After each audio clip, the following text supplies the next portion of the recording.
there was a university professor at Melbourne University called Robert Eltz.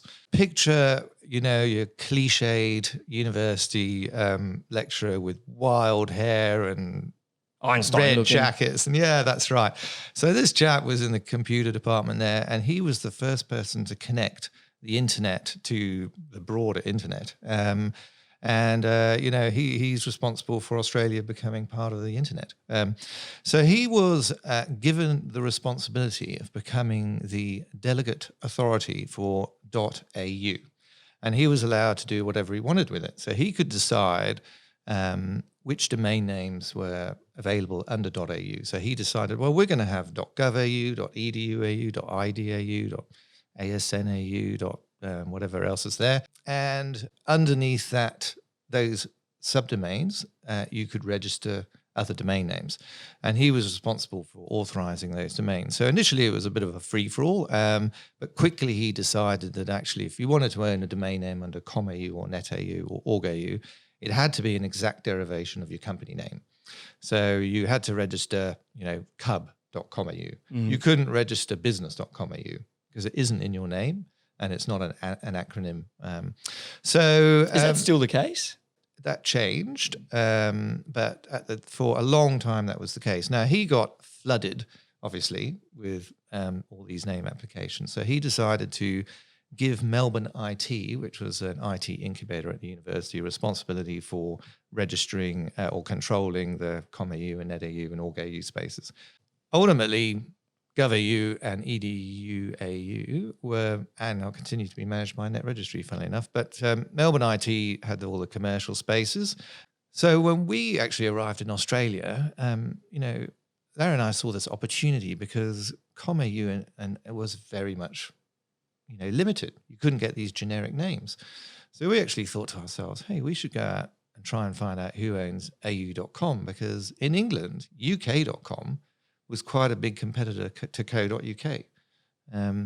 So we bought that domain name off a New Zealander who, oddly enough, had a company called Abdul Yalaki.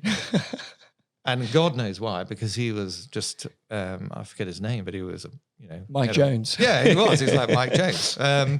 Anyway, we got hold of au.com and released registrations under au.com on a free-for-all basis. Anyone could register anything. And to cut a long story short, we sold $500,000 of them in the first week. Jeez. Yeah, that was great. And just because you opened up the floodgates, you said, hey, you can register whatever you want, come here, bang. That's right.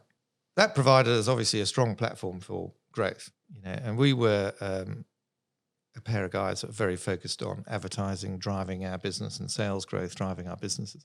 We went and pushed out a lot of advertising.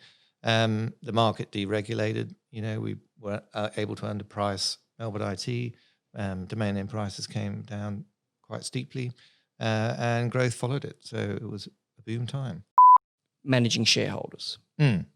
You've had a big share registry from what I understand, and that's a bit of an art that, honestly, until you had said it to me, I had never thought of, hey, no one knows how to manage that correctly. Well, who teaches you how to do that? I don't even know. Yeah, we definitely made some mistakes there. So, in the very early days, we did a friends and family round where, a lot of our English relations, etc., piled a lot of money in.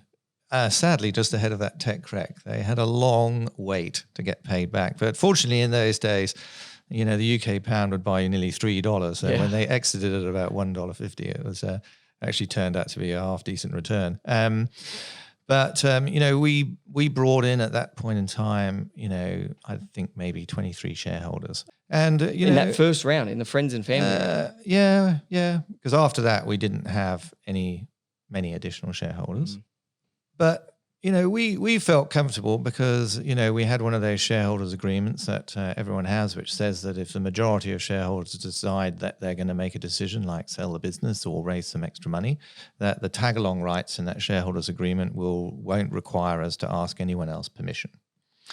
Now, the problem about most lawyers that represent, private equity firms and big public businesses is they will say that isn't good enough. They will say to their client, you don't really want to let these founders make a decision that might penalize the minority shareholders just because, it suits the business. Because it might be that decision suits them. And it's highly likely because the founders of the business are going to get maybe an increase in pay, maybe they're going to get some share options. None of these opportunities available to the minority shareholders. They're getting dragged along into a deal which definitely suits the founders, but might be construed as a handicap to the minority shareholders. So whenever we ever raised any money or sold the business, every single one of these 24 shareholders had to sign their agreement to that clause. And that was very challenging because they were all over the world, and they weren't just in England, but they were all over the place. Quite often hard to get hold of. And when you're going through a transaction, we would have had to ask them on at least 3 or 4 occasions to sign another amendment to the shareholders agreement. You don't want to be having to call 24 people every time you want to get something done.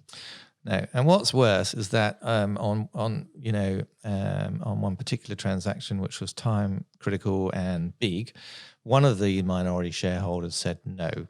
He was a banker, and I'm not going to say who it was, obviously, but just outrageous, and we had to pay him off.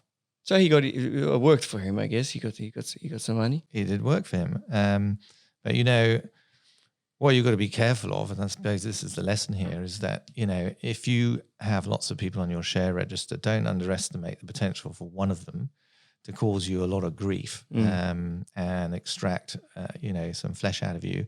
And this is why that what you'll find is that when you go into these negotiations with big PE firms, they're very loath to do business with you if you have lots of shareholders. I certainly would be. If I came across a business and they had given all their employees a few shares, I'd be going, that's a bit too hard.